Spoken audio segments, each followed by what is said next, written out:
Hello, and welcome back to Baby Ellis' Stories. We now return to Jingo by Terry Pratchett. Part 7. At 9 next morning, the first recruits for Lord Venturi's heavy infantry paraded down Broadway. The watchmen went out to watch. That was all that was left for them to do. "Isn't that Mr. Vimes' butler?" said Angua, pointing to the stiff figure of Willikins in the front rank.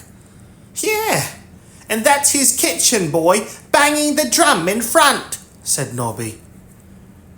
"You were a military man, weren't you, Fred?" said Carrot, as the parade passed by.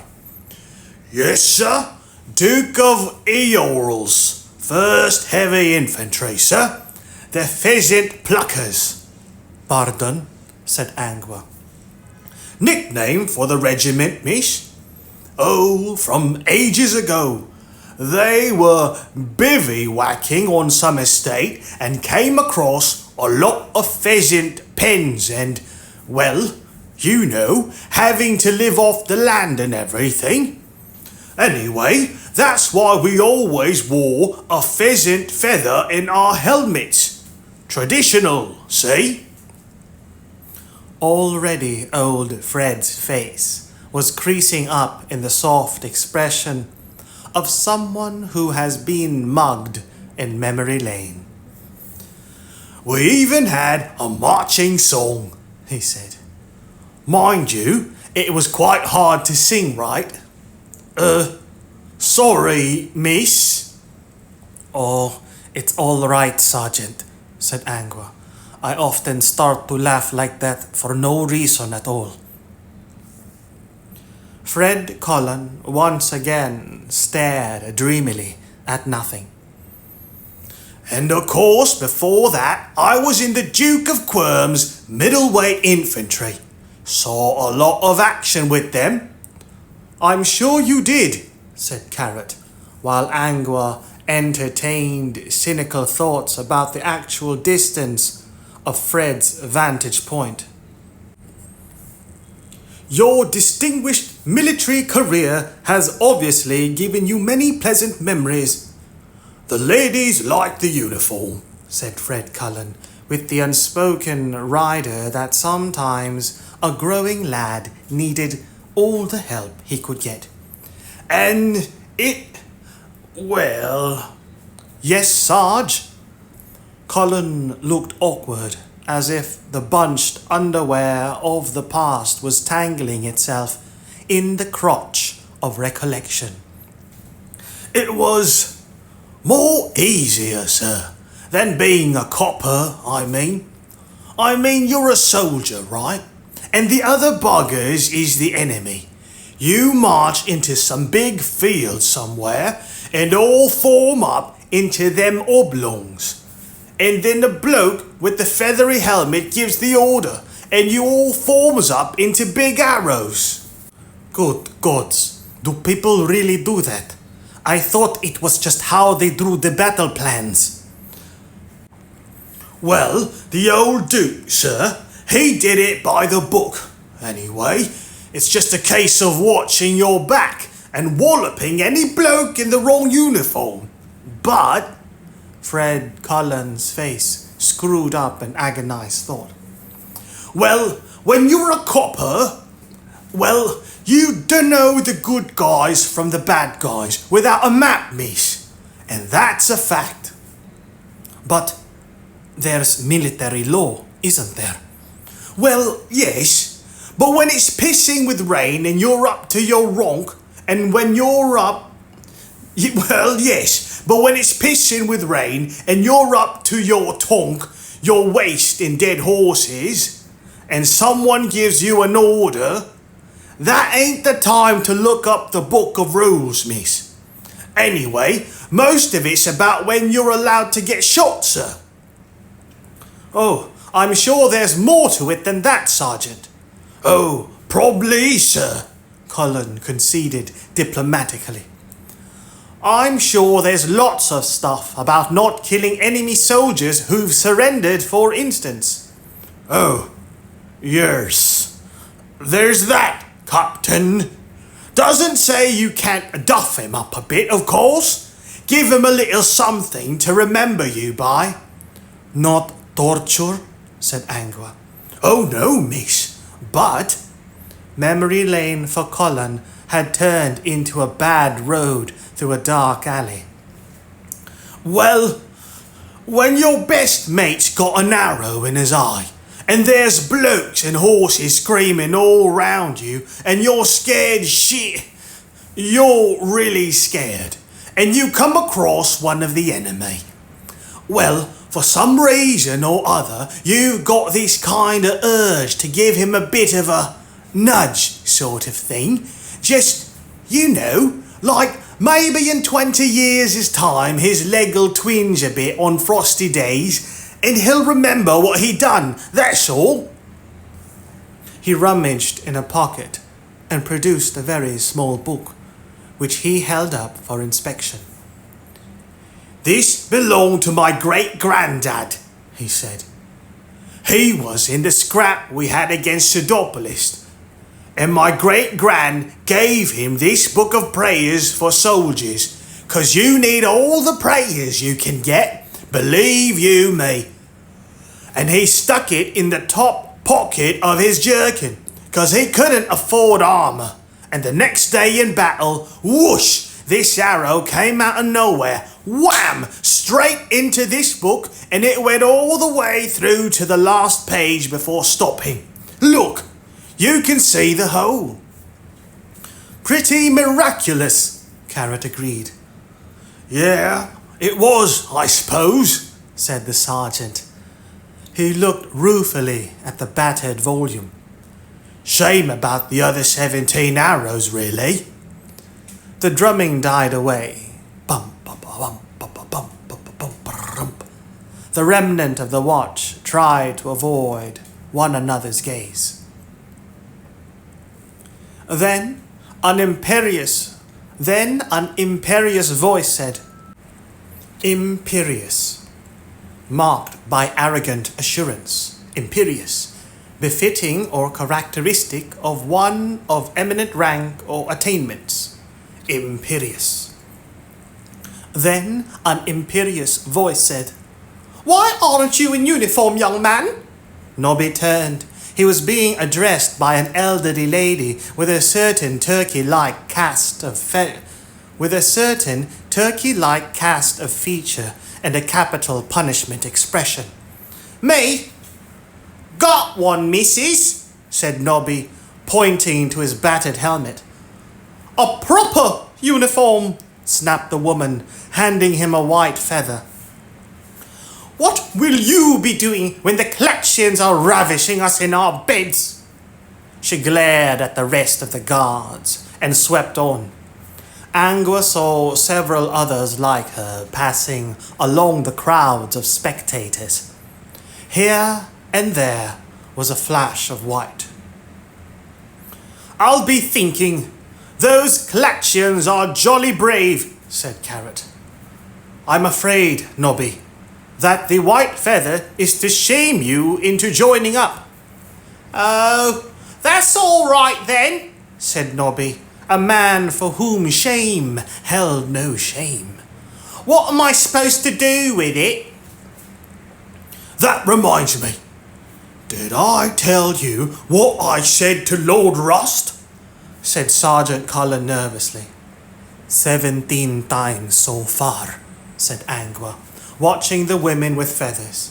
She added, apparently to herself, "Come back with your shield or on it." "I wonder if I can get the lady to give me any more," said Nobby. "What was that?"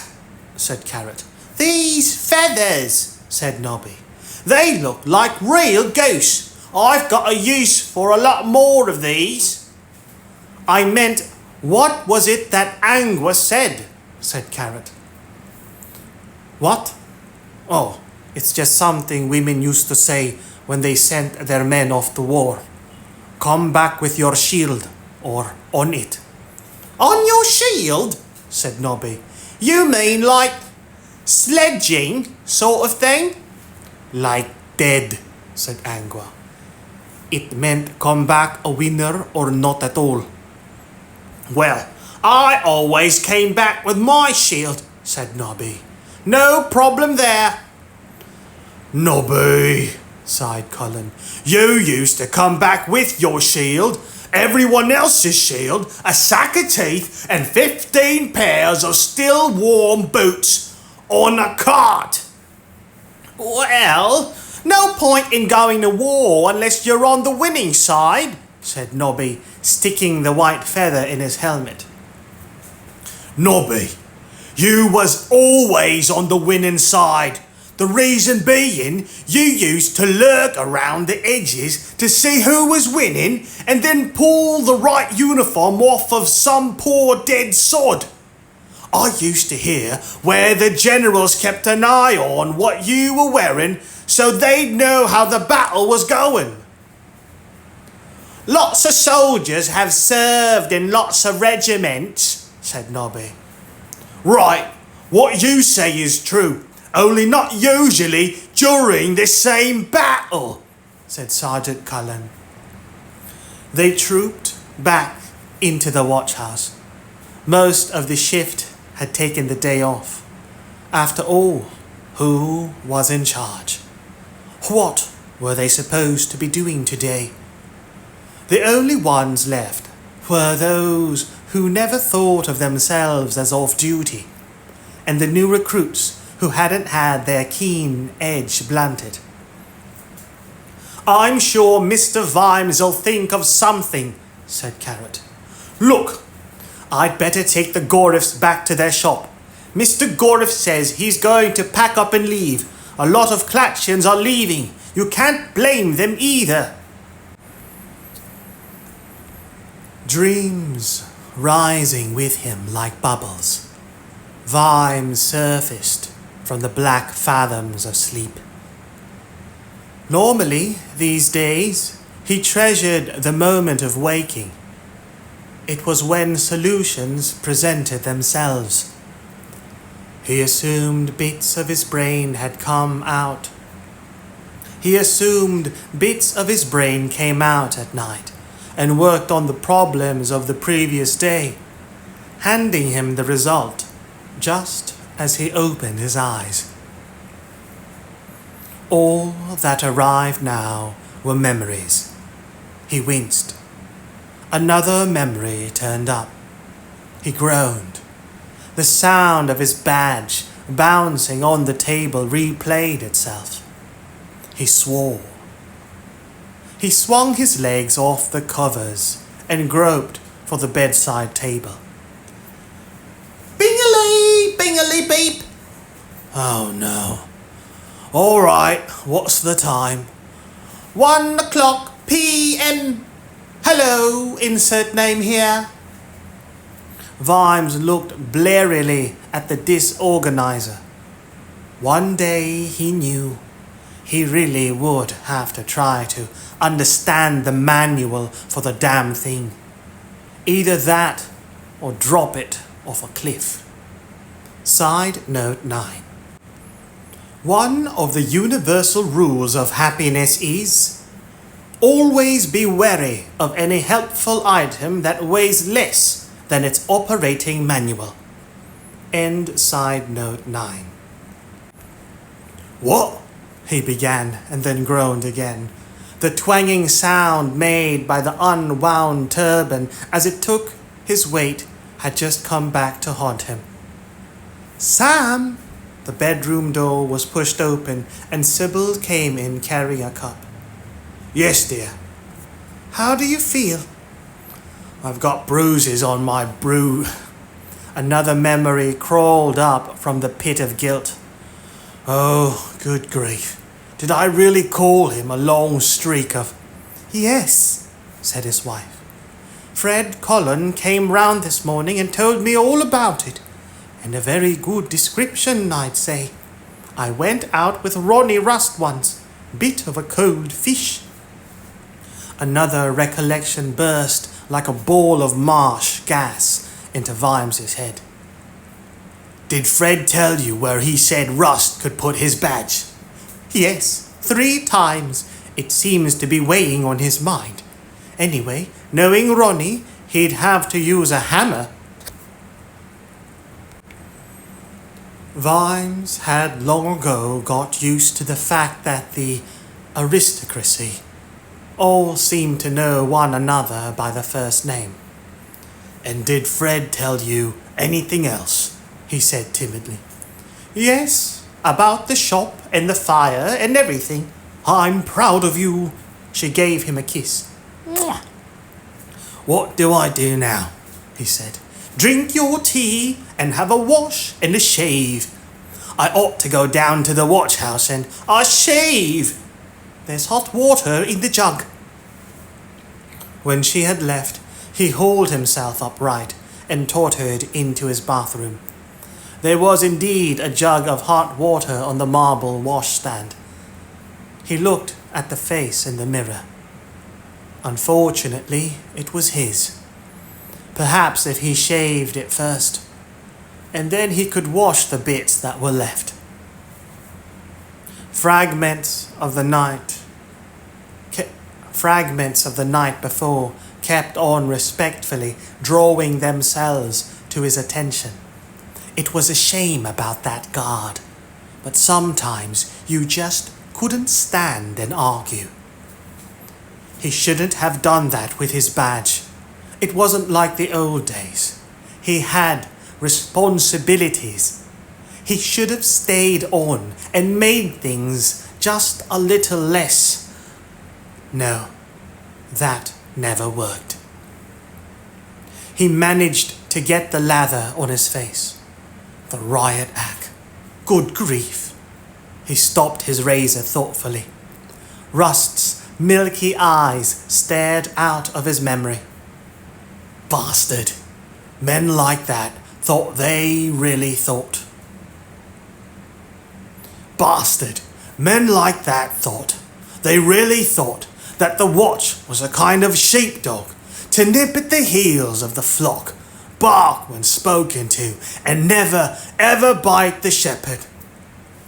Oh yes, Vimes knew in his bones who the enemy was, except no badge, no watch, no job. Another memory arrived, late.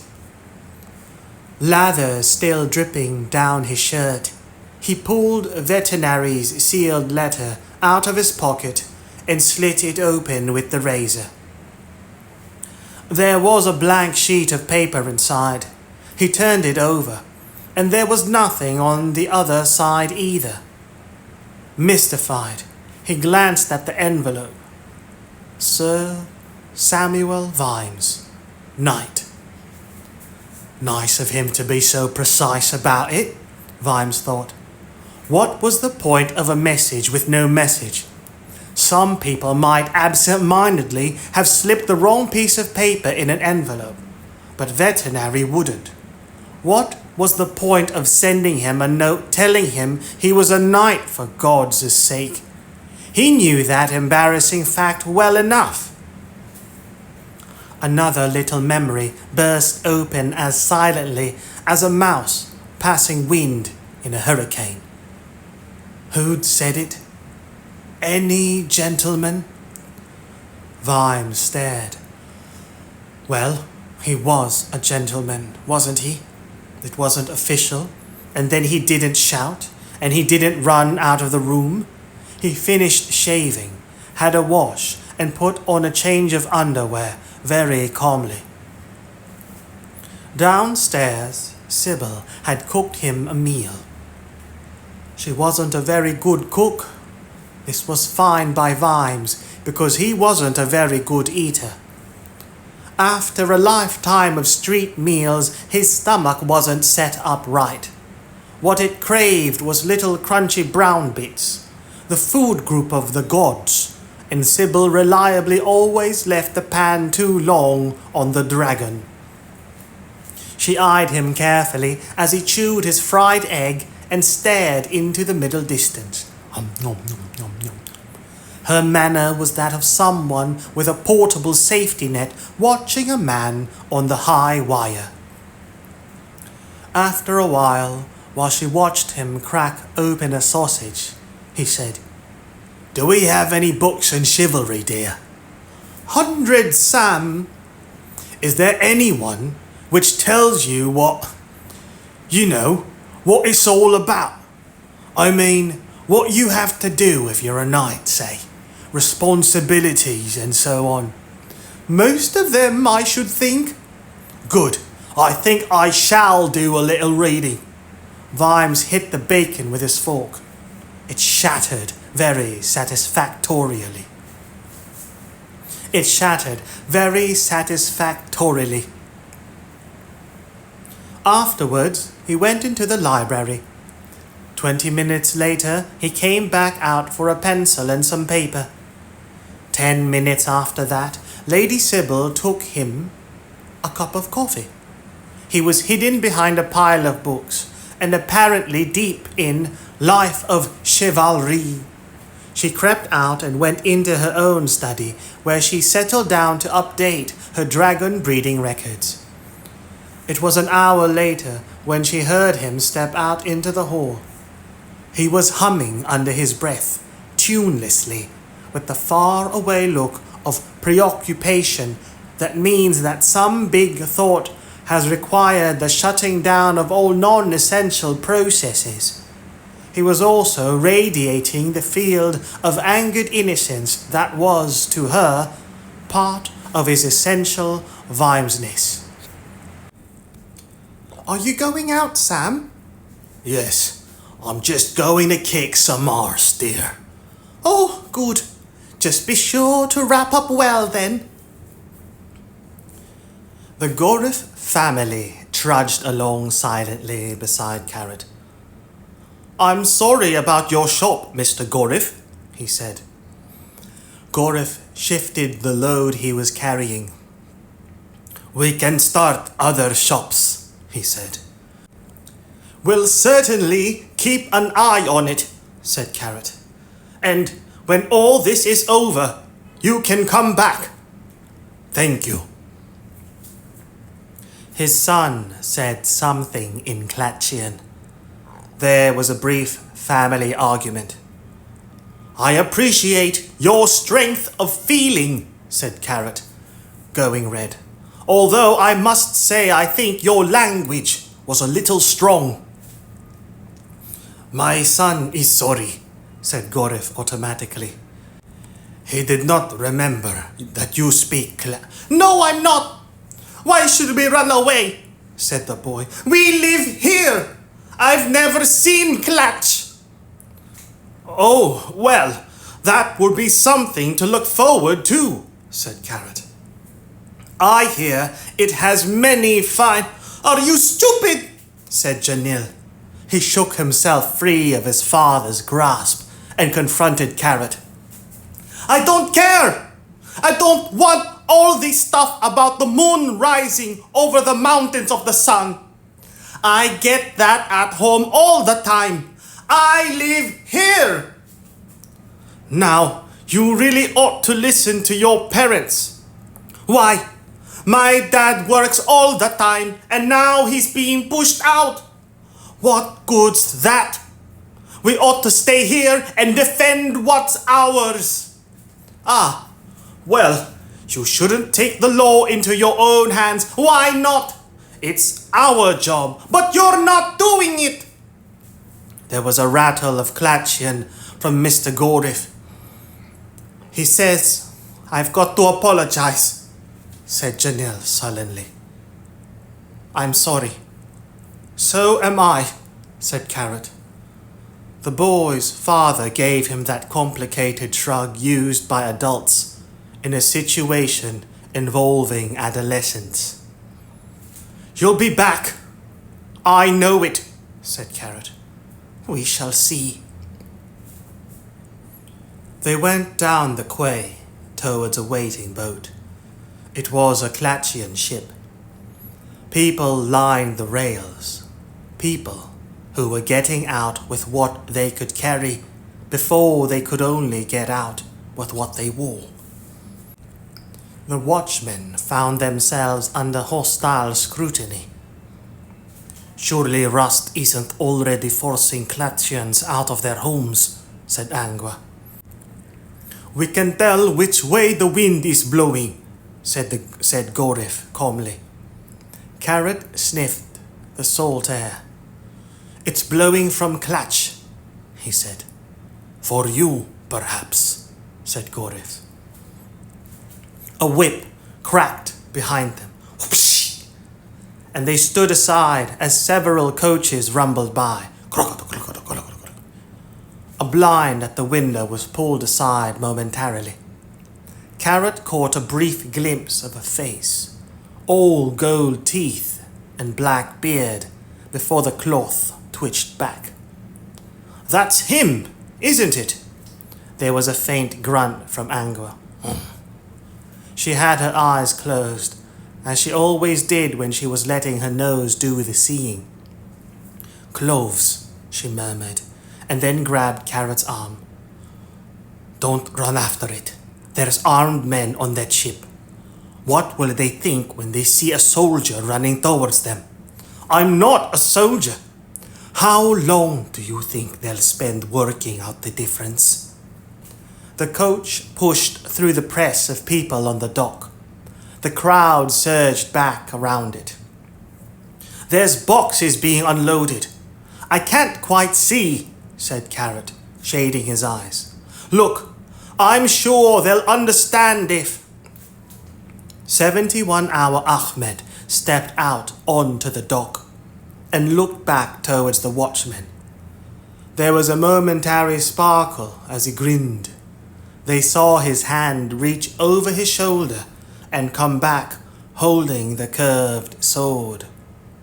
"I can't just let him get away," said Carrot. "He's a suspect. Look, he's laughing at us." "With diplomatic impunity," said Angua. "But there's a lot of armed men down there." "My strength is as the strength of 10 because my heart is pure," said Carrot. "Really? Well, there's 11 of them." 71-hour Ahmed threw his sword in the air. It spun a couple of times, making a whum-whum noise, and then his hand shot out and caught it by the handle as it fell. "That's what Mr. Vimes was doing," said Carrot through gritted teeth. "Now he's taunting us." "You will be killed if you go on the ship," said Gorif behind him. "I know that man." "You do? How?" "He is feared in the whole of Klatch. That is 71-hour Ahmed." "Yes. Why is—" "You haven't heard of him? And he is a dreg." Mrs. Gorif pulled at her husband's arm. "Dreg?" said Angua. "A warlike desert tribe," said Carrot. "Very fierce. Honorable, though. They say that if a dreg is your friend, he's your friend for the rest of your life. And if he's not your friend, that's about 5 seconds." He drew his sword. "Shink! Nevertheless," he added, "we can't let—" "I have said too much. We must go," said Gorif. The family picked up their bundles. "Look, there might be another way to find out about him," said Angua. She pointed at the carriage. A couple of lean, long-haired, and extremely graceful dogs had been let out and were straining at their leashes as they led the way up the gangplank. Klatchistan hunting dogs," she said.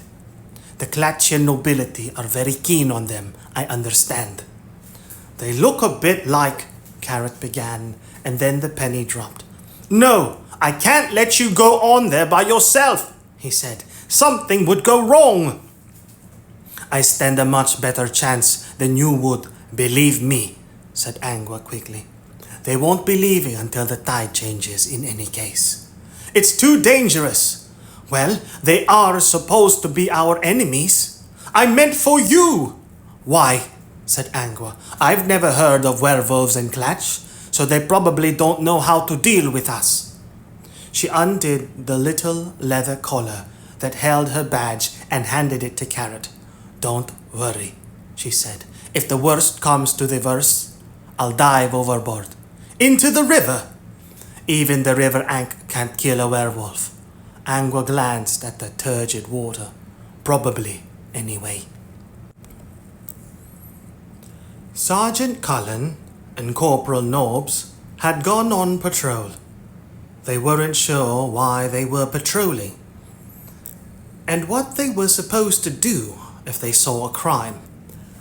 Although many years of training had enabled them not to see some quite large crimes, but they were creatures of habit. They were watchmen, so they patrolled. They didn't patrol with a purpose.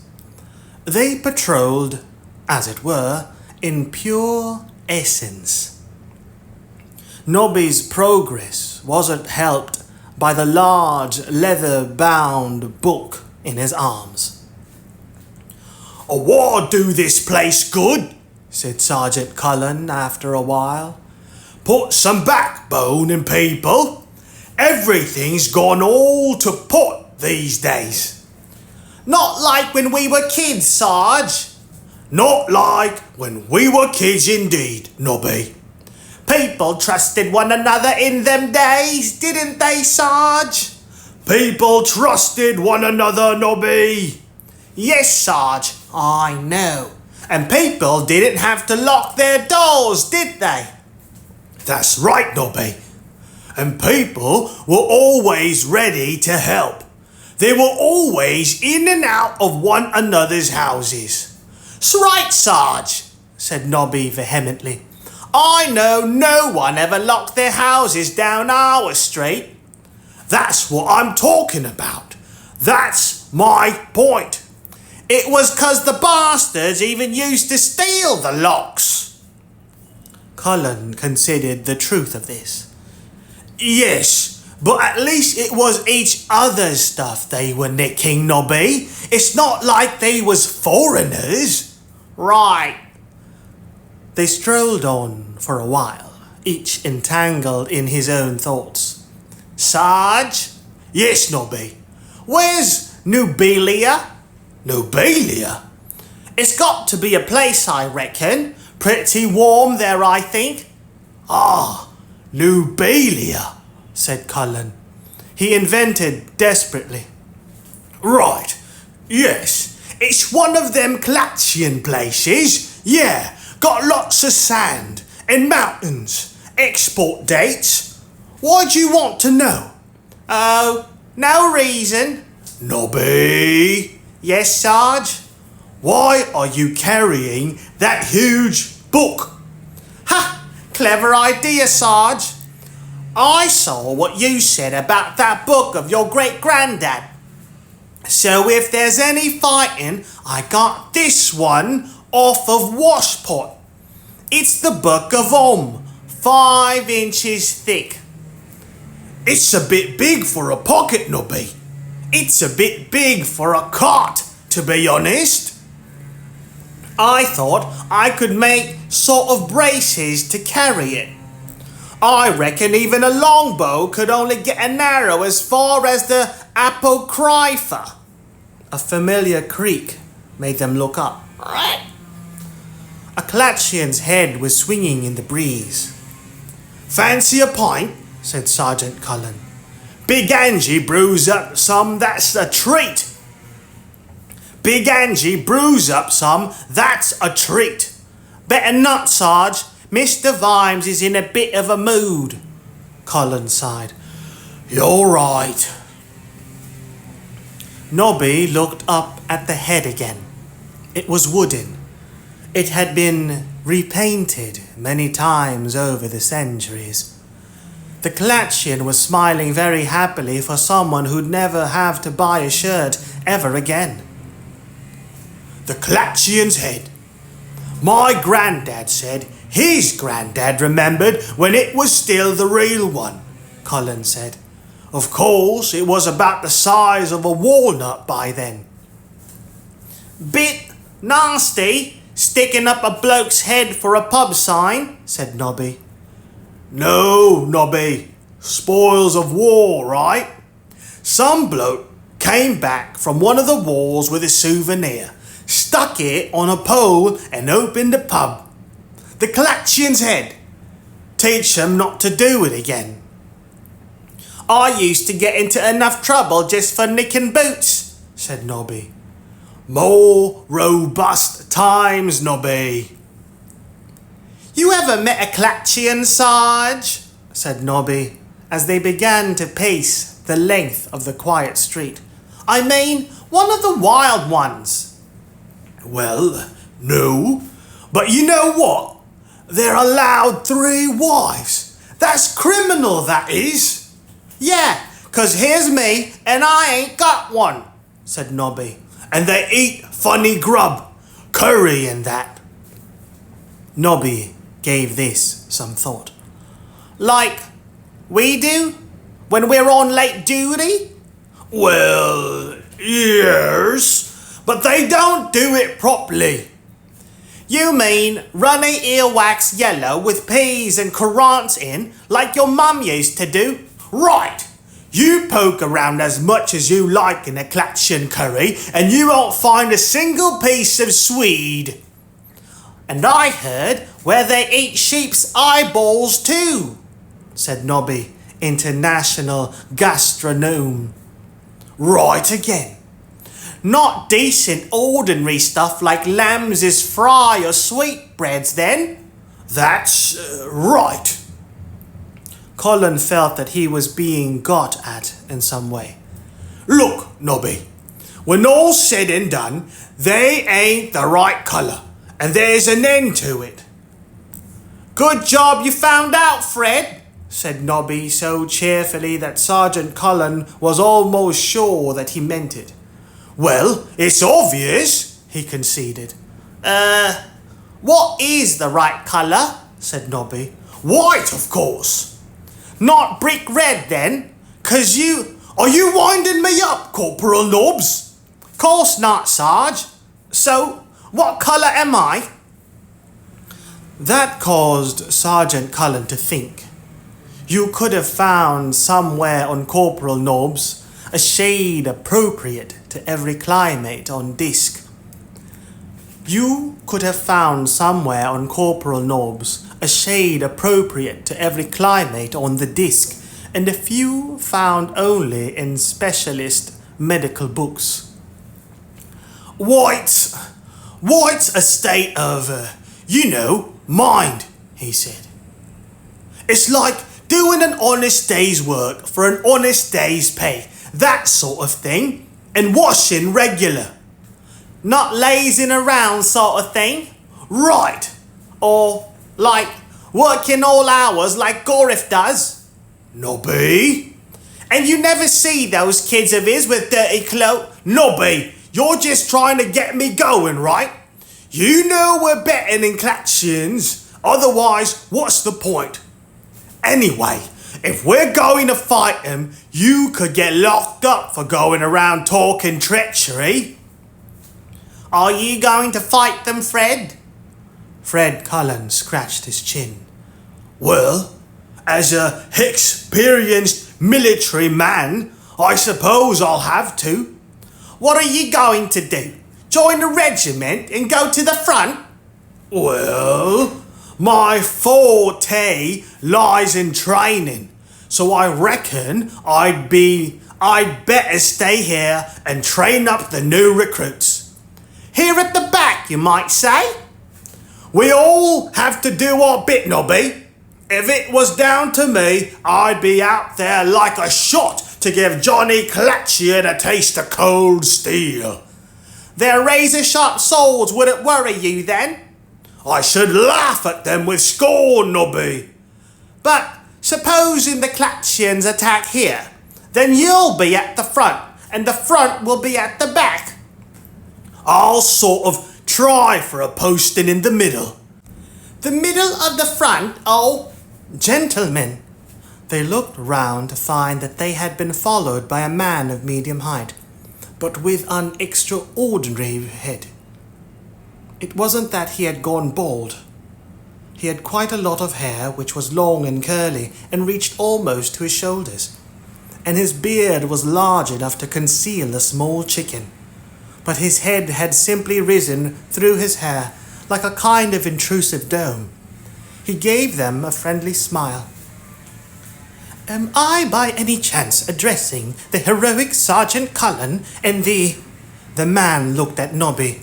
Expressions of amazement, dread, interest, and charity passed across his otherwise sunny countenance like storm-driven clouds.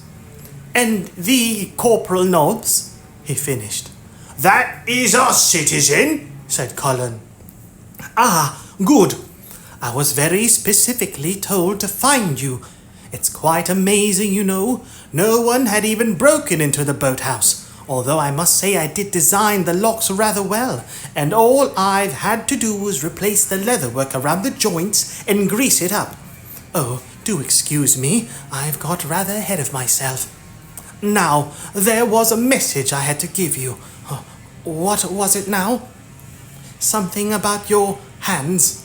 He reached down into the large canvas bag by his feet and pulled out a long tube, which he handed to Nobby. I do apologize about this, he said, producing a smaller tube and handing it to Cullen. I had to do things in such a hurry. There really was no time to finish it off properly, and frankly, the materials are not very good. Cullen looked at his tube. It was pointed at one end.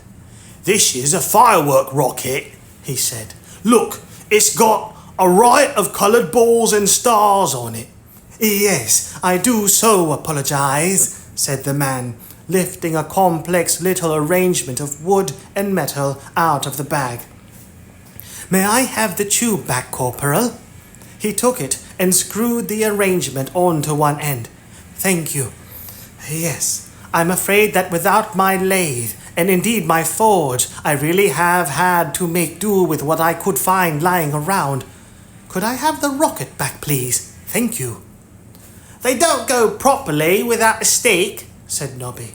Oh, in fact they do, said the man, just not very accurately. He raised the tube to shoulder height and peered into a small wire grid. That seems about right, he said. And they don't go along, said Nobby. They just go up. A common misconception, said Leonard of Quirm, turning to face them. Cullen could see the tip of the rocket in the depths of the tube and had a sudden image of stars and balls. Now, apparently, you two have to step into this alley here and come with me, said Leonard. I'm very sorry about this, but his lordship has explained to me at great length how the needs of society as a whole may have to overrule the rights of a particular individual. Oh, and I've just remembered, you have to put your hands up.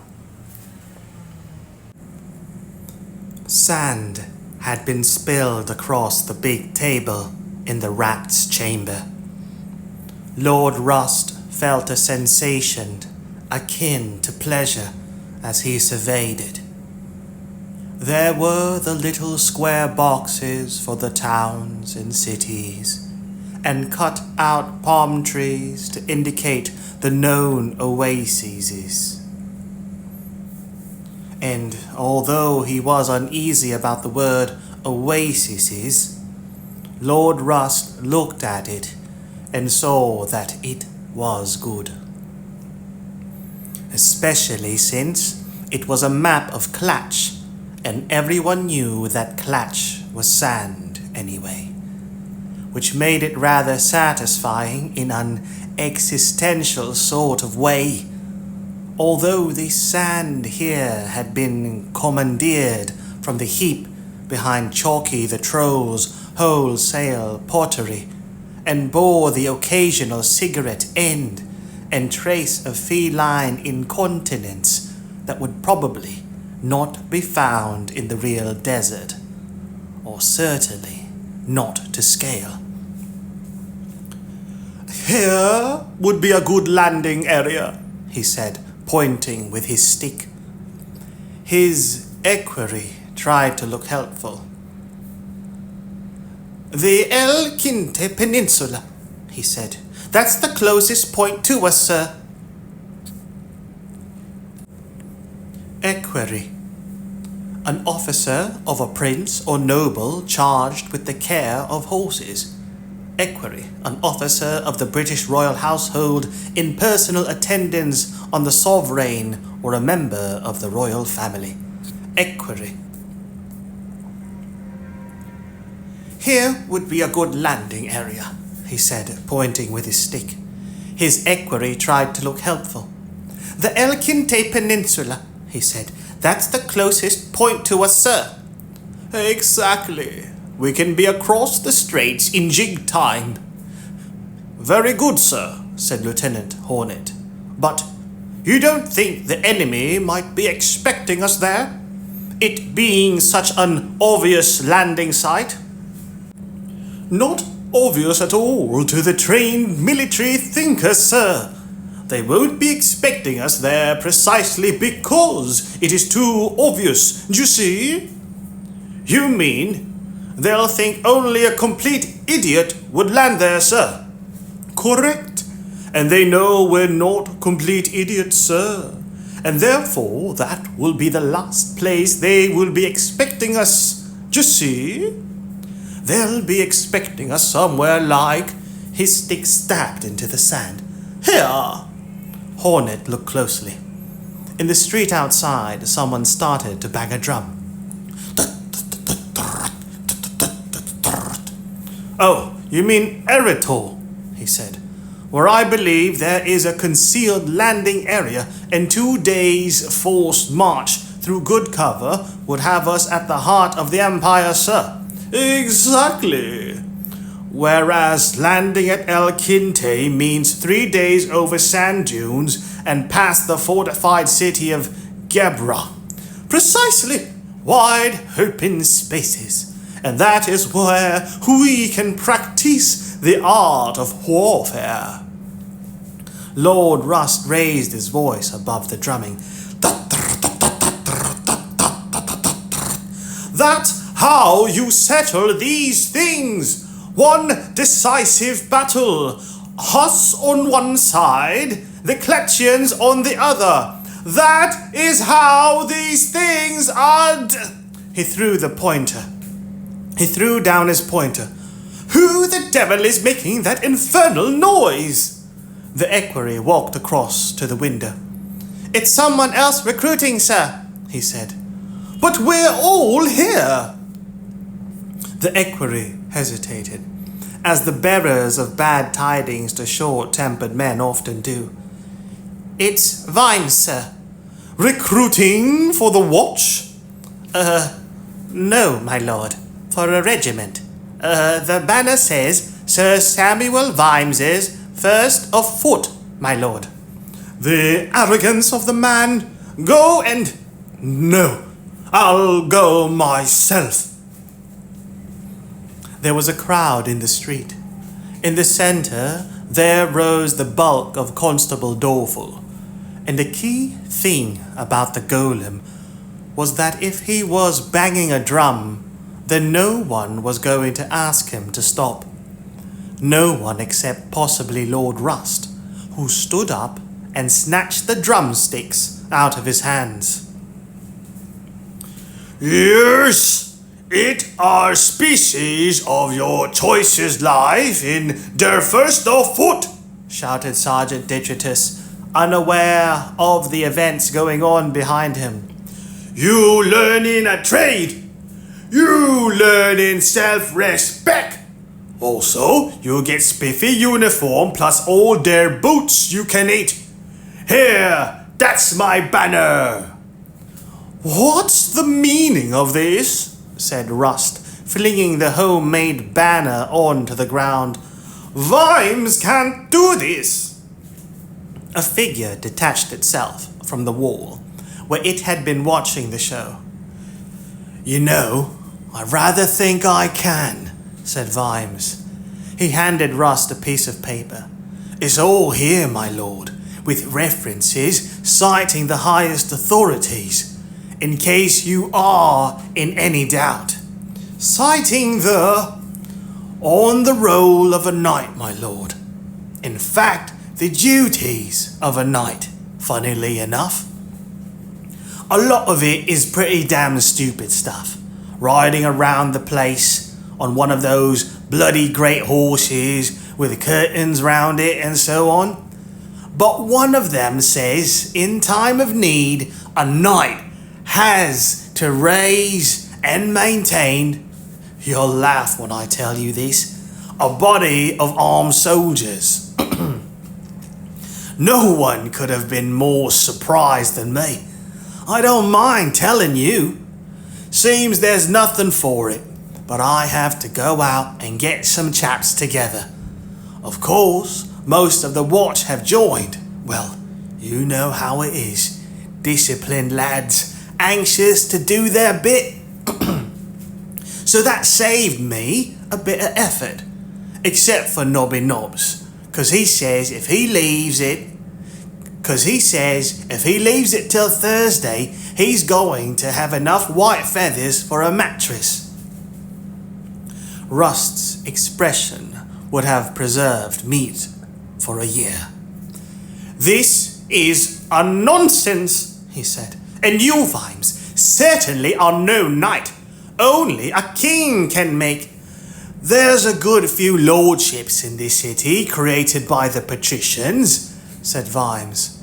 Your friend Lord Downey, for one. You were saying?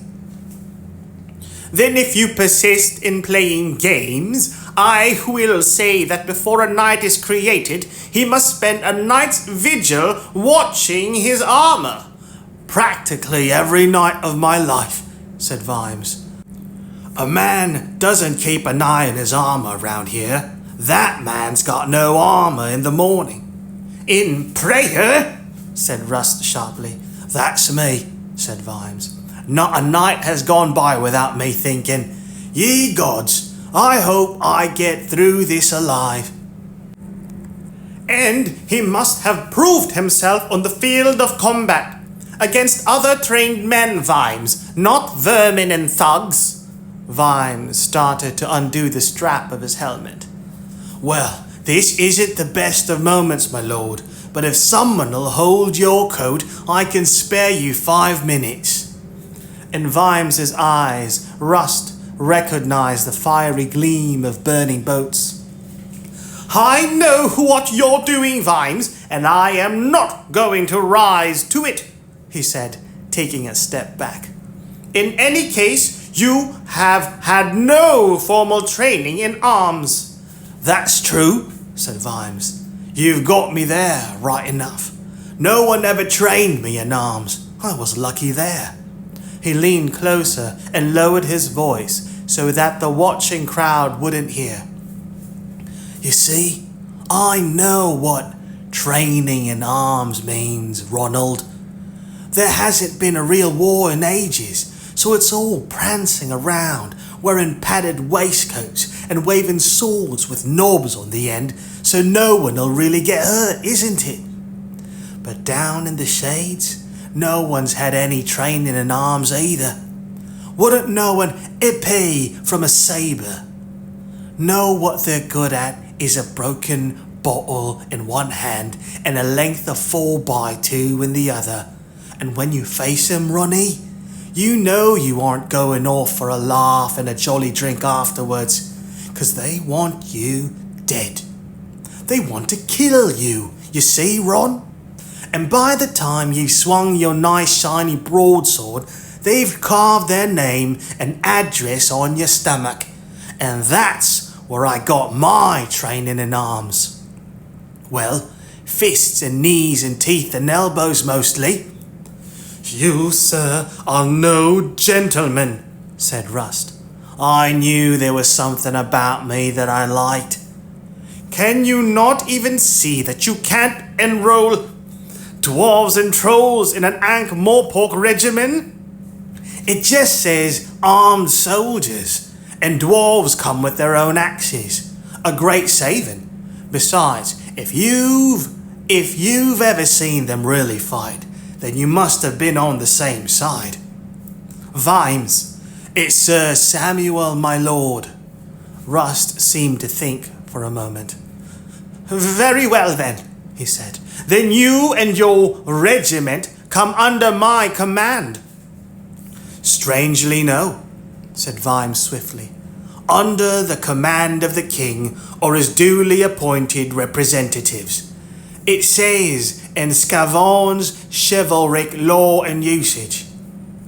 And of course, there has been no duly appointed representative ever since some complete bastard cut off the last king's head. Oh, assorted boards appear to have been ruling the city, but according to the chivalric tradition. Rust stopped to think again. He had the look of a lawnmower just after the grass has organized a workers' collective. There was a definite suggestion that, deep inside, he knew this was not really happening. It could not be happening, because this sort of thing did not happen. Any contradictory evidence could be safely ignored. However, it might be necessary to find some motions to go through. I think you'll find that legally your position, he began, and his eyes bulged for a moment as Vimes interrupted him cheerfully. Oh, there might be a few problems, I grant you, but if you ask Mr. Slant, he'll say this is a very interesting case, which, as you know, is lawyer talk for $1,000 a day plus expenses, and it'll take months. So I'll leave you to get on with it, shall I? Got such a lot of things to do, you know. I think the swatches for the new uniforms should be in my office about now. It's so important to look right on the battlefield, isn't it? Rust gave Vimes another look, and then strode away. Ditchitus stamped to attention beside Vimes, and his salute clanged smartly off his helmet. Clang! What we doing now, sir? We can pack up now, I think. All the lads have joined up? Yes, sir. You told them it wasn't compulsory? Yes, sir. I said it ain't compulsory. You just gotta, sir. Detritus, I wanted volunteers. Right, sir. They volunteered all right. I saw to that. Vimes sighed as he walked back to his office.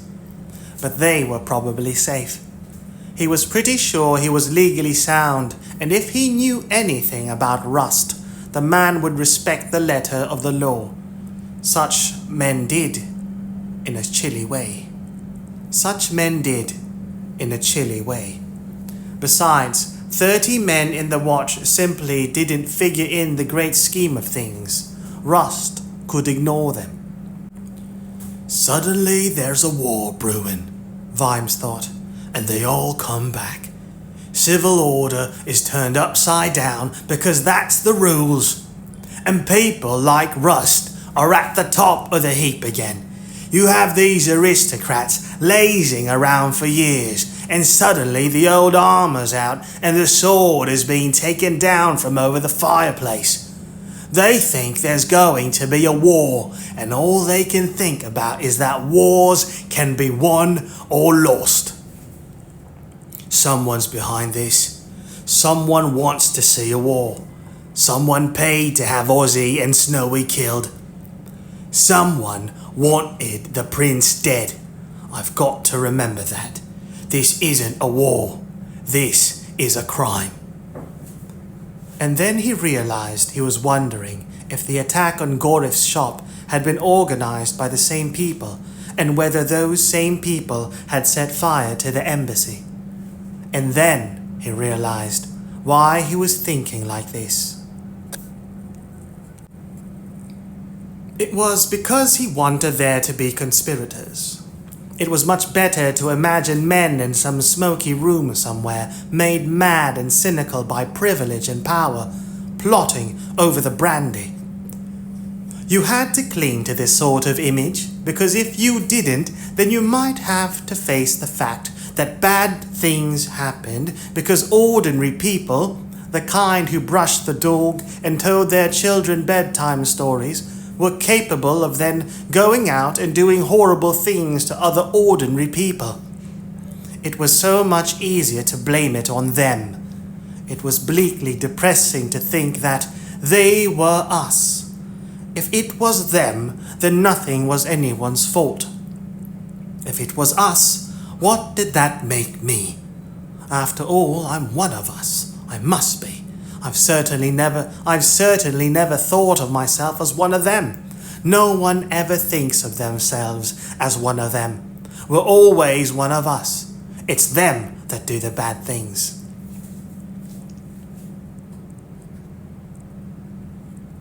Around this time in his former life, Vimes would be taking the cap off a bottle and wouldn't be too bothered about the bottle's contents so long as they crinkled paint.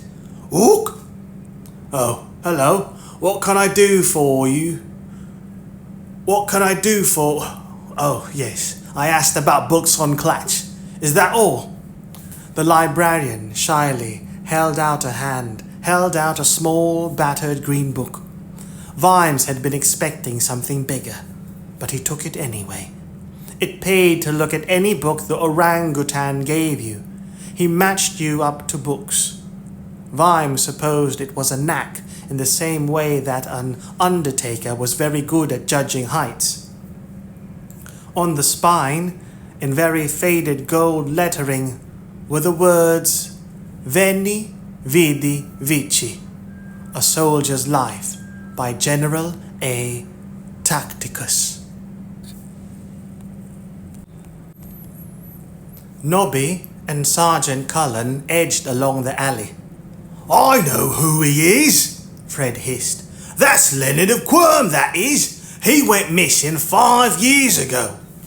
So he's called Leonard and he's from Quirm. So what? Said Nobby. He's a raving genius. He's a loony. Yeah, well, they say there's a thin line between genius and madness. He's fallen off it then, the voice behind them said. Oh dear, this won't do at all, will it? I can't deny it. You were quite right. The accuracy would be quite unacceptable at any reasonable range. Could you bear to stop a moment, please? They turned. Leonard was already dismantling the tube.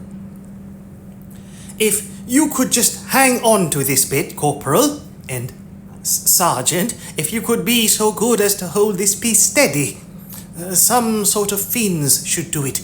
I'm sure I had a suitable piece of wood somewhere. Leonard began to pat his pockets.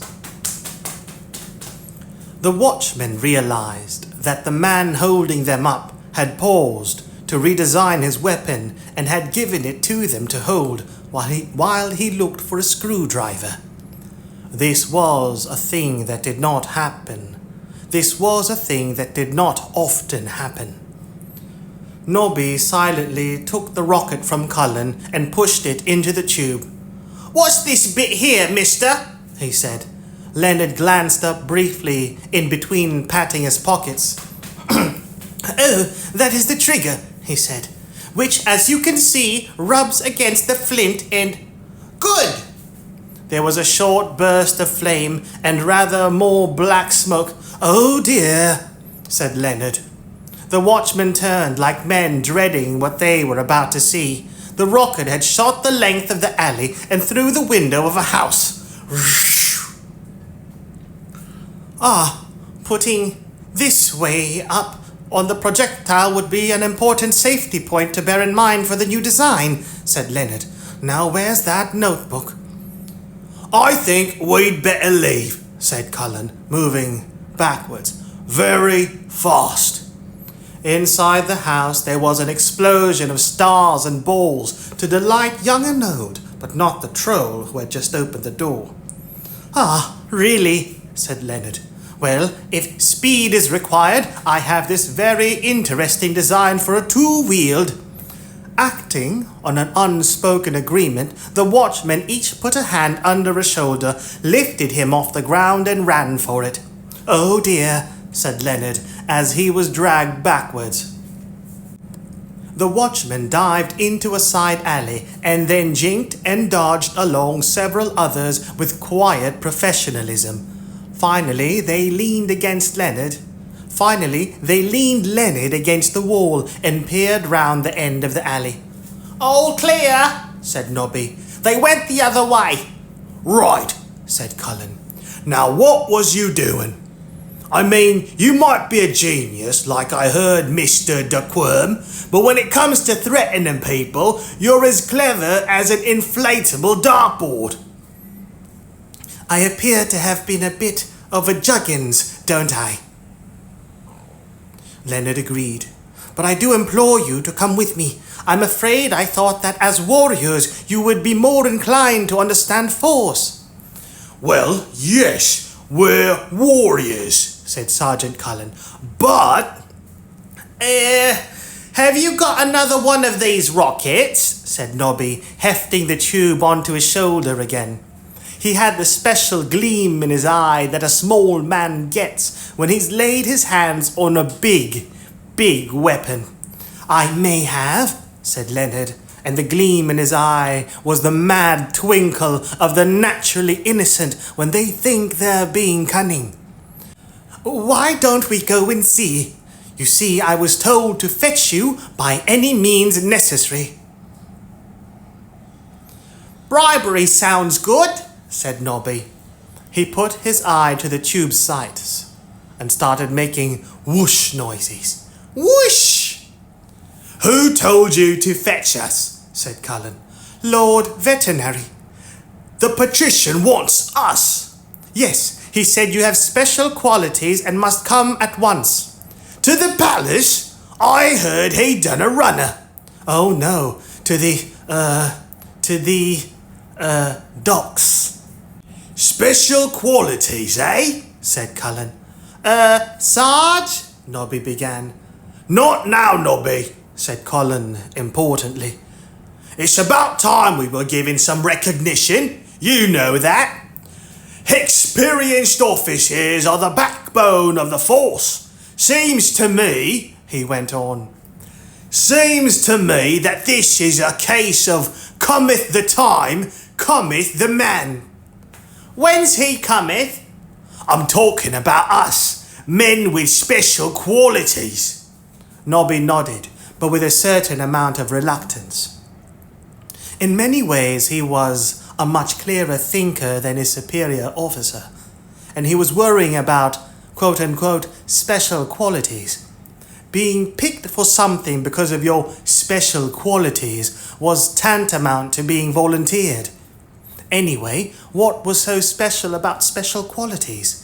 Limpets had special qualities. Limpet, a marine gastropod mollusk, especially families Archimedidae and Patelidae, that has a low conical shell broadly open beneath, browses over rocks or timbers in a littoral area, and clings very tightly when disturbed. Limpet. Limpets had special qualities. "Will we go undercover again?" said Cullen. Leonard blinked. "There. Yes, I think I can say there is a strong under-element involved. Yes, indeed."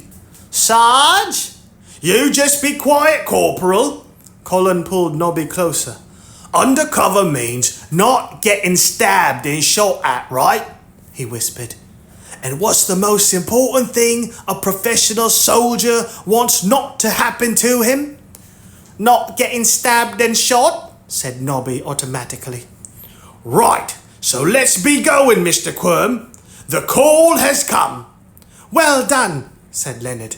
"Tell me, Sergeant, are you of a nautical persuasion?" Cullen saluted again. "No, sir. happily married man, sir. I meant, have you ploughed the ocean waves at all? Colin gave him a cunning look. Ah, you can't catch me with that one, sir, he said. Everyone knows the horses sink. Leonard paused for a moment and returned his brain to Radio Colin. Have you, in the past, floated around on the sea in a boat at all? Me, sir? Not me, sir. It's the sight of the waves going up and down, sir. Really? Said Leonard. Well, happily that will not be a problem.